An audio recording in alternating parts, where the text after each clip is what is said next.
Cuman ya lupa gitu. OTC host kalau di Windows itu seperti apa? Di Windows seperti apa gitu. Oh nih. Nah nih. Di Windows seperti ini. Windows 32. Ini sebenarnya untuk ngakalin kita supaya kita nggak ikut ke DNS. Kita bikin DNS semu gitu gampangannya. Oke, kita bikin etisode sini. Nah, ini ada banyak nih yang masukkan di sini. Mungkin saya hide dulu aja lah, saya hide. Saya masukkan, misalkan saya bikin domain apa nih di sini tadi. Saya bikin domain, saya bikin domain tadi di sini. Saya kasih nama test.com ya, namanya saya kasih nama test.com. Oke, saya masukkan di sini test.com, test.com saya masukkan ini ya. Jadi IP-nya dulu 10.52.209.26 saya arahkan menjadi test.com. Kembali lagi misalkan test.edu. Jadi ada dua, test.com itu sama test.edu punya IP yang sama ya. Jadi kalau kita ping test.com dia ke 29, betul kan ya. Kemudian kalau kita masukkan test.edu, pingnya juga sama. Nah, berbeda ketika saya ns lookup seperti ini menuju ke test.com. Jawabannya bukan ini, jawabannya ke 69. Karena ini mengquery-nya ke DNS servernya. Kalau saya pakai ping, maka dia akan menggunakan yang etc host-nya dulu. Kalau di etc host dia nggak ada, baru ngambil dari DNS-nya. Begitu pula kalau yang edu juga IP-nya, itu nggak ada ternyata. Ternyata nggak ada. Ya, pas kebetulan kosong. Nah, selanjutnya di sini kita diminta untuk membuat persiapannya untuk dokumen root-nya. Kita letakkan di mana ya. Oke, kita letakkan aja di var.www.html. Kita membuat dua direktori. Namanya tes1, tes2. Oke, kalau gitu kita rubah aja. Tadi saya bikin tes1 sama tes.com sama tesedu.com. Jadi kita rubah aja. Kok di sini lagi. Kita rubah aja yang di sini. Tadi yang etc host. Kita rubah aja yang awalnya ini tes ini jadi tes1.com sama tes2.com. Seperti ini ya. Kita rubah aja seperti ini. Oke, udah. Selanjutnya kita bikin direktori. Kita masuk ke direktori ini. Kita supaya ini, ini dari PD var.www.html di sini kita diminta bikin direktori tes.com, mkd lagi tes1 sama tes2. Udah bikin tiga direktori ya. Nah, selanjutnya setelah kita bikin yang ini, kita diminta membuat file seperti ini ya. Biar beda-beda isinya. Biar beda-beda, saya kasih ya kita harus ketik manual deh. Ini tes.com ya. H1 kita letakkan di tes1.com, di folder tes1.com, tes.com dengan nama index.html. Begitu pula kita bikin juga untuk semua tadi yang udah kita buat. Seperti ini, tes2 juga kita buat seperti ini, sama semua. Udah, file HTML-nya udah siap semua. Sekarang web servernya yang kita konfigurasi, kita diminta untuk ke set available. Kita copy template dari normal default, dan jadi kita copy nanti ke tes.com, ke tes1 sama tes2. Kita copy template nih ceritanya. Oke, kita copy aja. Jadi etc apa aja site available, ke site available dulu. Available itu belum tentu enable. Jadi available itu belum tentu enable. Jadi kita available kan dulu. Kita bikin available-nya dulu. Kita copy dulu satu dulu aja biar enak, satu dulu. Copy default menjadi tes1.com.conf. Namanya terserah sebenarnya, asalkan pakainya .conf asalnya. Kalau saya sih lebih suka biasanya namanya itu saya kasih nama sama dengan nama domain yang kita pakai. Oke, kita edit sekarang. Lagi-lagi saya belum install Vim, saya pakai nano dulu aja. Oke, di sini kita cek. Nah, ini server name-nya kita open. Kita buka nih, kita ganti di jadi tes.com ya. Yang ini kita rubah menjadi tes.com seperti ini ya. Kita lagi bawahnya oke semua, udah oke semua.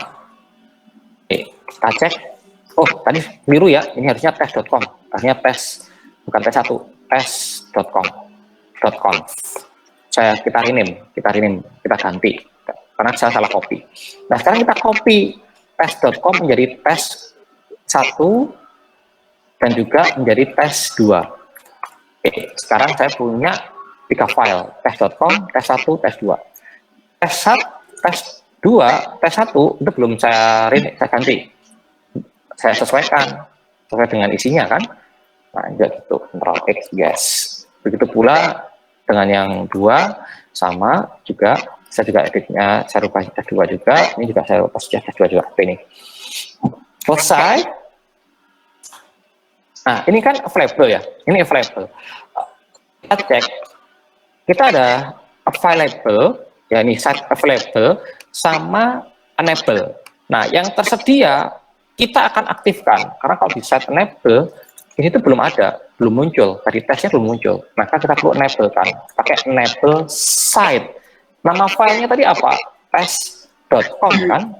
Nah, kita nggak perlu nambah .com, berhenti sampai .com-nya saja, sesuai dengan nama filenya tadi yang kita buat. Enable kan. Kalau kita lihat di sini muncul sekarang tes.com. Yang 1 sama 2 kan belum. Ya tinggal kita tambah aja, 1 ulangi lagi, 2 ulangi lagi. Mudah. Tes muncul 1 2 3, 1 2 muncul semua. Nah, terakhir baru kita reload. Ini baru kita reload. Reload. Pakai reload. Dah, selesai. Sekarang kita cek di sini pakai perintah tes1.com. Tes.com dulu. Tes.com. Oke, benar masuk tes.com kan? Tes1 harusnya sesuai. Nah, tes1.com. tes2 tes2.com. Dah, selesai. Percobaan yang kedua pun selesai. Bisa tercapai. Pak, Ya, saya bertanya Pak. Iya, silakan. Berarti otomatis nge-redirect di hostnya masing-masing Pak ya. Jadi nggak usah tambahan bin server di Debian gitu Pak ya. Ulangi lagi, bind, maksudnya bind untuk DNS. Iya, yang bind, iya untuk itu berarti nggak. Metodenya nanti kita apa namanya pengenalan domain itu sesuai dengan IP server. Terus kemudian apa namanya membagi domain tes.com, tes1, tes2 itu dengan sendiri-sendiri gitu Pak ya. Sebentar.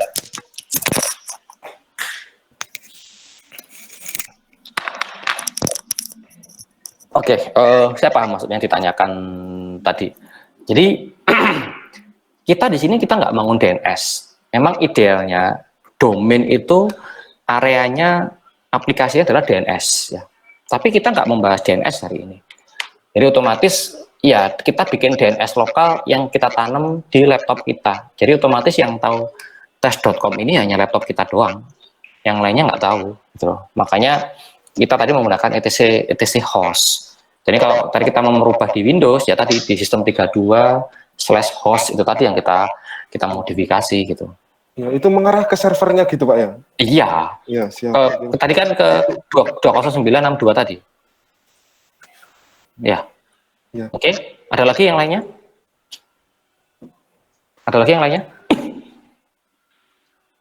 Nggak ada? Oke, nggak ada ya. Nah, selanjutnya, kok tadi kan kita ngelakuin, Nah, tadi kita ngelakuin semua itu tadi, kan pakai command line ya. Command line semua ngetik biasa. Biasanya orang tuh, aku pengen cara yang paling enak, paling gampang. Jangan pakai web. Ya, orang sukanya pakai web, kontrolnya pakai GUI, graphical user interface ya. Pakai graphical, paling enak pakai graphical. Tapi kita tetap perlu tahu secara konsep. Ternyata secara konsep itu apa untuk bikin virtual host itu seperti ini. Karena nanti kita juga ada aplikasi yang memudahkan kita dalam melakukan modifikasi web virtual ini secara graphical, secara web based, berbasis web. Tapi di belakang itu web pun juga akan melakukan modifikasi seperti ini. Dia akan membuatkan file konfigurasi seperti ini. Maka saya bilang bahwa konsep ini perlu Anda pahami, konsep ini perlu Anda ketahui gitu. Minggu lalu saya itu bukan berdebat sih, Pak Alif mungkin tahu ya, dosen bahasa Inggris atas nama Pak Alif.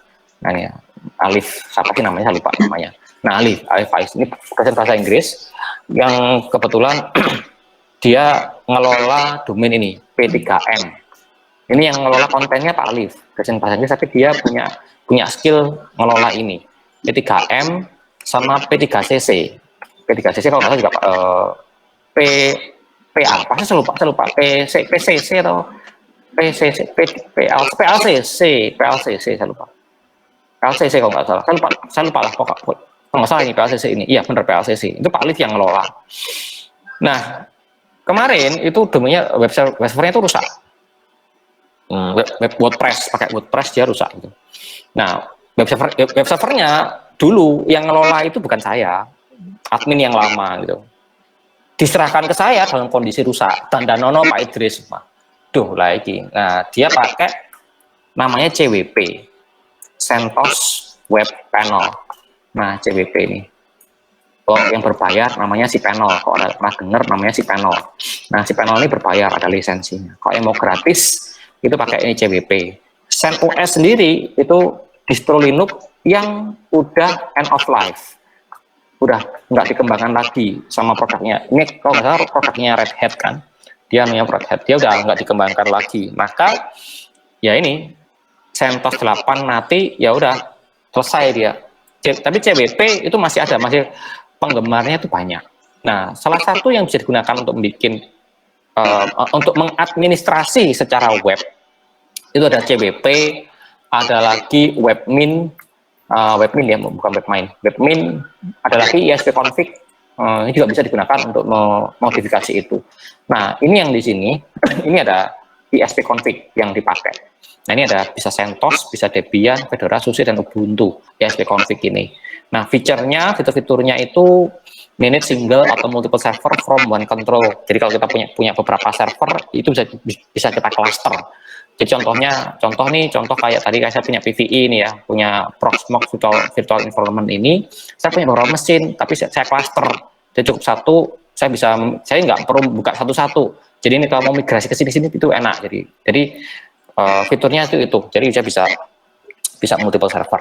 Kemudian web server management for Apache, mail tidak hanya web server, tapi dia juga bisa untuk mail server, bisa untuk DNS juga, karena dalamnya ada Pine, ada dan lain sebagainya ini. Ada untuk virtualisasi, ada OpenVZ, karena kalau kerja virtualisasi kan macam-macam, ada OpenVZ, ada KVM. Kalau nggak salah Proxmox ini KVM kalau nggak salah. Saya lupa, Proxmox ini KVM atau Zen ya? Kalau nggak salah KVM, kalau nggak salah. KVM juga, Pak. Kalau KVM, iya KVM, iya. Kalau yang Citrix itu Zen. Citrix itu Zen kalau nggak salah. Citrix itu Zen. Kalau nggak salah Zen, engine-nya Zen. Iya benar, Zen server. Nah itu ada lagi OpenVZ. OpenVZ ini nggak terlalu terkenal sih sampai sekarang. Saya lupa ada nggak ya OpenVZ yang udah bundling ya. Saya lupa. Kalau punya VMware itu saya lupa. VMware itu juga ada kok. Gimana? Dia turunkan dari apa gitu? Karena kalau yang punyanya Azure dia pakai apa ya? Saya lupa namanya. Itu ini vSphere, Pak. vSphere. Iya, kalau nggak salah, iya kalau salah itu. Cuman punya Azure loh, namanya Hyper-V. Azure dia pakai Hyper-V Azure. Nah ini ini website static untuk Webalizer pakai Awistat ini ya, bisa Webalizer sama Awistat. Kalau saya sih pakai Awistat, pakai Webalizer sama Webalizer pakai Webalizer saya pakai Webalizer. Kemudian ini instalasinya simpel, sederhana. Ini ada contohnya nih. Ini kita disuruh connect ke proxy sih tujuannya, karena memang nanti untuk proses ke internetnya, makanya kita butuh ke proxy, karena kebetulan yang di sini ini nggak connect ke internet. Jadi ntar ini saya hapus dulu aja deh, terlalu banyak tabnya terlalu banyak. Oke. Nah ini saya hapus juga, saya kembali lagi ke sini. ISP-config ini yang. Nah ini kan kalau ping ke Google dia nggak connect ke Google. Jadi saya harus ekspor dulu untuk proxy-nya supaya nanti dia bisa connect ke proxy. Oke, ini saya koneksikan dulu. Oh ya, kalau terlanjur. Semoga saya udah install link. Katanya belum install link. apt get install link. Link ini untuk browser tapi versi teks, versi konsol. Nah ini saya link dulu. Saya butuh autentikasinya dulu ke proxy. Misalkan satu ini. Nah ini saya butuh autentikasinya dulu. Saya butuh autentikasi. Biru. Kok harusnya yes. Biru. Nah, oke, ini biar yes, always. Oke, ini saya login dulu, terus pakai student ya. Apa ya? Semoga benar. Oke. Dah masuk ya. Dah saya ada login. Selanjutnya saya butuh ini, mendownload ini, widget ini, mendownload file ini dari alamat ini. Ups, tinggal copy paste. Yes, oke, download. Nah ini kan ke proxy, downloadnya ke proxy. Nah kita udah tersave, coba kita cek installernya apakah udah ada. Besarnya 100 kilo, 100 kiloan. Selanjutnya kita ekstrak. CVF installer. Udah berhasil masuk. Kita disuruh masuk ke isp config, cd isp config, ini, masuk ke ini. Nah, disuruh masuk menjalankan bash install.sh. Dia akan menekan internet karena dia mendownload beberapa library atau mungkin binary yang ada di internet. Nah ini nggak tahu nih berhasil atau enggak. Nah takutnya ini error nih, error dia nggak bisa connect ke internet. Saya nggak tahu ini errornya dari sisi mana. Coba saya ganti, saya nggak pakai proxy ya, export HTTP proxy-nya saya kosongin aja. Saya ganti root default-nya saya hapus. Saya default-nya tak saya rubah, root at default gateway-nya 10.2.9 pakai 254 ya. Root at default gateway. Oke, coba ping ke Google, tembus nggak? Oh tembus, alhamdulillah, tanpa proxy deh installnya. Takutnya ini permasalahannya itu dia nggak terhubung. Nah ini bisa tanpa proxy, ternyata nggak bisa pakai dengan proxy. Apakah Debian? Ya. Nah ini root passwordnya apa? Kita masukkan passwordnya, kita ikutin aja. Pakai Apache? Ya, kita pakai Apache. Apakah isp-config? Do you want to install pp version? Nggak perlu pp juga. Apakah piphop? Nggak. Kemudian install pp admin? Yes. Antivirus database? No, kita nggak pakai antivirus, nanti lambat. Tadi memori boleh 12, kasihan kalau pakai antivirus. Kuota? Ya, boleh kuota. Kemudian isp-config mode standar? Ya, standar aja deh, yang aneh. Install kit? isp-config? Yes, boleh. Kemudian webmail, runcube atau squaremail. Prefer runcube lebih bagus runcube. Kemudian SSL-nya, country-nya mana? ID Indonesia. Kemudian provinsinya mana? East Java. Oke, kita isi aja semua datanya. East Java. Locality-nya mana? Surabaya. Kemudian version name-nya apa? Pens. Kemudian unitnya apa? D4. Oke, dah kita tunggu untuk prosesnya. Jadi simple. Karena di sini installnya nih, nanti resultnya seperti ini kita login. Jadi kita ada panelnya. Kita mau membuat virtual host baru, mau menambah domain baru, semua over web. Simple. Ya. Nanti tinggal kita panggil aja websitenya, HTTPS-nya. Saya lupa alamatnya, manggilnya di mana saya lupa. Harusnya pakai port ya, ada portnya tertentu. Jadi misalkan tes.com.2 portnya berapa? Saya nggak hafal. Ini mungkin take time lama karena memang resource yang saya punya tadi memorinya 5512, CPU-nya cuma 1. Jadi mungkin take time lama. Mungkin itu sih yang bisa saya sampaikan untuk praktek hari ini. Silakan jika ada yang mau ditanyakan atau mungkin ingin sharing sesuatu terkait dengan apa yang saya praktekkan, silakan. Ya, Haryono, silakan.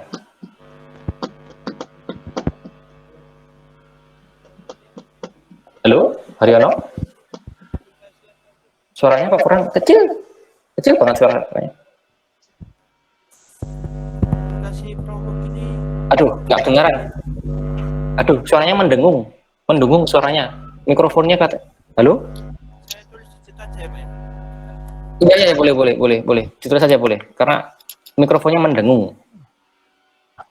Yang lainnya mungkin selain Haryono? Yang ingin bertanya?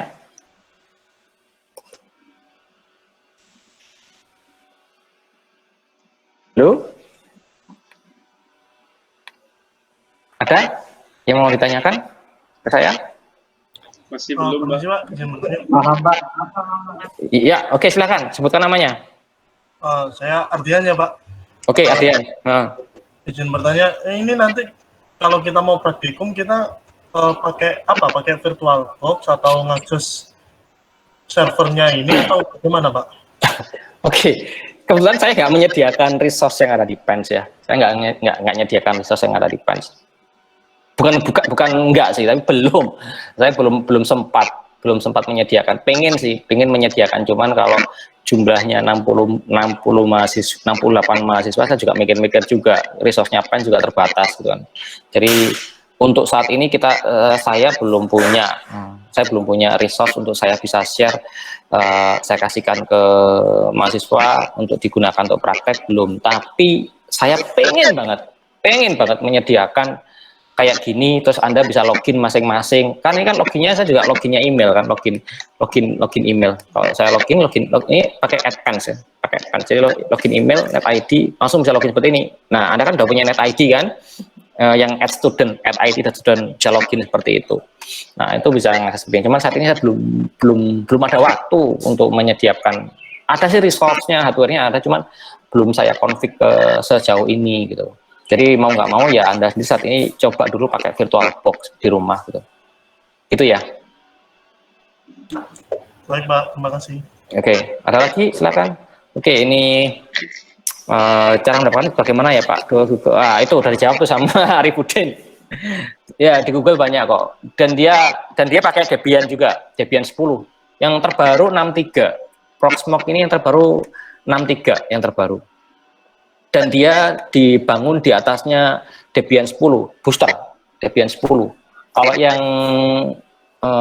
PVE Proxmox versi 5 dia pakai ini sih, pakai Debian Stretch, Debian 9. Kalau yang 6 ini pakai Debian 10.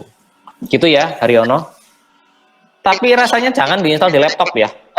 Langsung aja pakai VirtualBox. Kalau ini kan pakai server servernya ada di Pen. Jadi saya install PVE ini. Kalau di laptop ya saya pakai ini, pakai VMware ini. Ini mana sih pakai VMware apa namanya ini? Saya lupa namanya VMware apa ini. Di sini saya ada VMware juga. Nah ini VMware Fusion. Kalau di Mac saya pakai VMware Fusion ini. Biasanya saya gunakan untuk ini sih Windows, bikin project SUSE, SDN. Ini saya pakai Proxmox Fusion itu. Tapi kalau bisa, saya biasanya pakai yang ada di Pen, kan di Pen resource-nya lebih gede. Nah ini lama nih, ini karena memang CPU-nya mungkin mentok nih, CPU memorinya mentok mungkin ini, summary-nya. RAM-nya masih sekian, CPU sebenarnya nggak banyak sih, cuman nggak tahu kok lambat, mungkin karena tadi alokasinya cuma 512 tadi ya, alokasi 512. Oke, yang lainnya silakan, ada pertanyaan lagi? Oke, silakan Anang. Langsung aja. Terima kasih Pak. Saya mau bertanya untuk satu server itu apa bisa menjalankan sekaligus 2 web server Pak? Apa bisa dengan dibedakan portnya atau akan jadi bermasalah nantinya? Itu ada 2 strategi. Strategi yang pertama tadi sudah disampaikan oleh Haryono, ya kita membedakan portnya. Strategi yang kedua, kita tetap portnya tetap kita bedakan, tapi nanti untuk pemanggilannya itu bisa dipinjemkan, ditumpang tindihkan ke yang lainnya. Misalnya belum selesai yang installnya ya, saya jadi nggak bisa mencontohkan. Jadi misalkan dalam satu mesin itu dia punya web server 2, satunya Nginx, yang kedua itu pakai Apache. Ya, 2 ini pastinya kalau kita bilang web server, 2-nya akan menggunakan port yang sama, HTTP itu 80, TCP 80, maka salah satu harus ngalah, entah itu Apache-nya, entah itu Nginx-nya harus ngalah, entah mungkin Apache-nya di 80, nah Nginx-nya kita turunkan di 81. Nah permasalahannya saya pengen mengakses Nginx ini juga dari 80 juga Pak, bagaimana? Nah solusinya kita pakai directory. Jadi misalkan tes.com/Nginx. Nah, nanti kalau kita /Nginx, maka yang diakses nanti portnya port 81. Itu bisa ditumpangkan seperti itu bisa. Jadi dalam satu web server intinya adalah bisa dijalankan, tapi konsekuensinya memang harus beda port.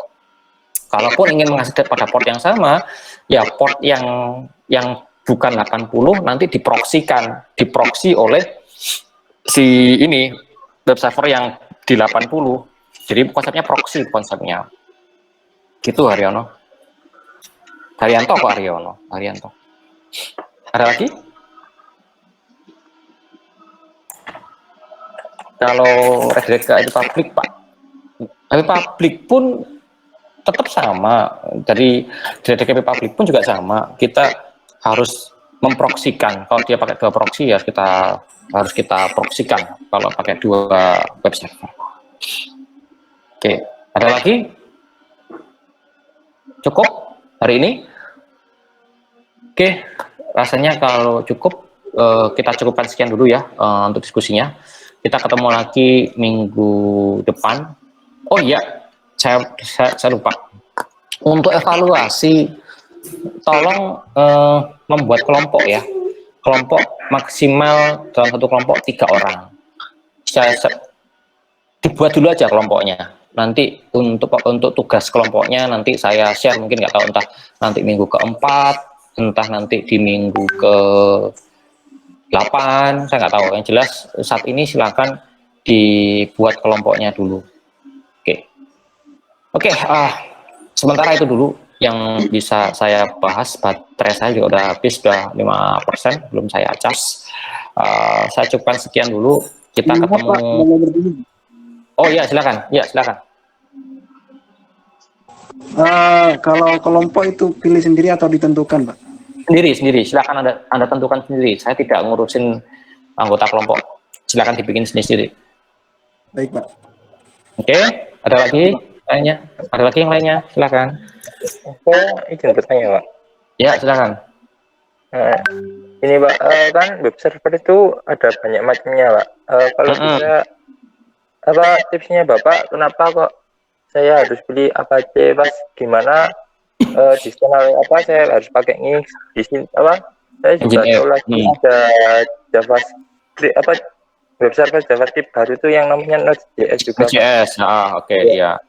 Itu tipsnya atau ya Bapak untuk memilih web servernya gitu. Ya. Kalau saya juga ada project kayak gitu, Pak. Project membuat web. Ya, oke. Kalau yang Anda kejar itu adalah performa, kecepatan, bukan banyaknya fitur dari web server, maka Anda pilihlah Nginx.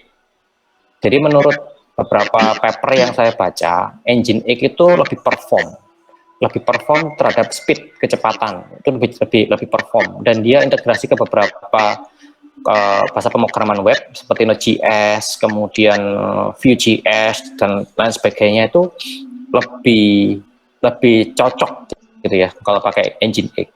Tapi kalau Anda mempertimbangkan terkait dengan security, kehandalan, bukan kecepatan ya, security, keamanan, meskipun Nginx juga punya keamanan ya, terus lagi menginginkan fitur yang banyak, lebih baik pilih Apache. Fitur ini maksudnya apa, Pak? Apakah beda sama bahasa pemrograman? Beda.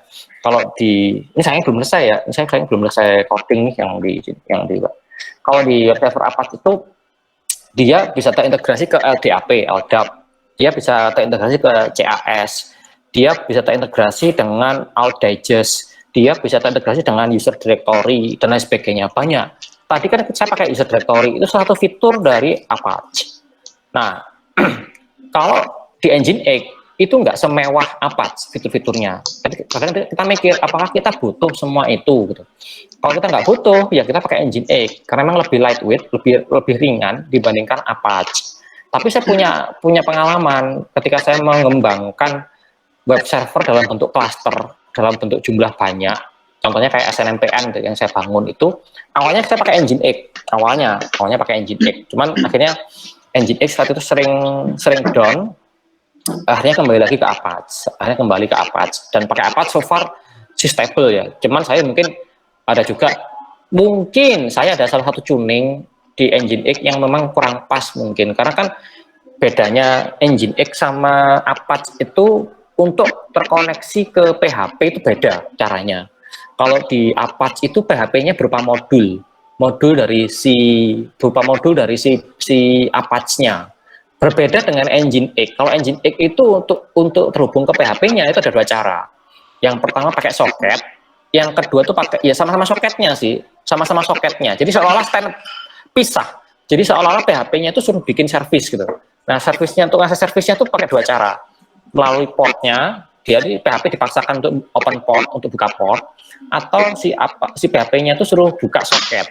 Nah, ini yang menurut saya nggak terlalu suka. Saya suka pakai Apache karena Apache tadi berupa modul tadi, makanya Apache itu enable mode tadi kan ada Apache. Nah, modulnya Apache itu banyak. Itu yang saya suka dari Apache itu. Kalau Nginx memang ringan. Kalau kita nggak pengen modul aneh, pakai Nginx aja nggak apa-apa, lebih ringan. Itu sih. Kalau dari saya ya, mungkin orang lain mungkin punya pemikiran yang berbeda. Kalau saya sih seperti itu kalau saya. Oke ya, udah maghrib sekarang, mohon maaf. Terima kasih. Akhiri dulu ya untuk hari ini. Mungkin nanti pertanyaan bisa disimpan dulu pertanyaannya. Nanti minggu depan bisa disampaikan lagi ke saya karena pembahasan di sini banyak sekali pembahasannya. Oke, saya kira sekian. Terima kasih. Jumpa lagi minggu depan. Saya akhiri. Wassalamualaikum warahmatullahi wabarakatuh. Waalaikumsalam warahmatullahi wabarakatuh. Terima kasih, Pak. Ya, iya.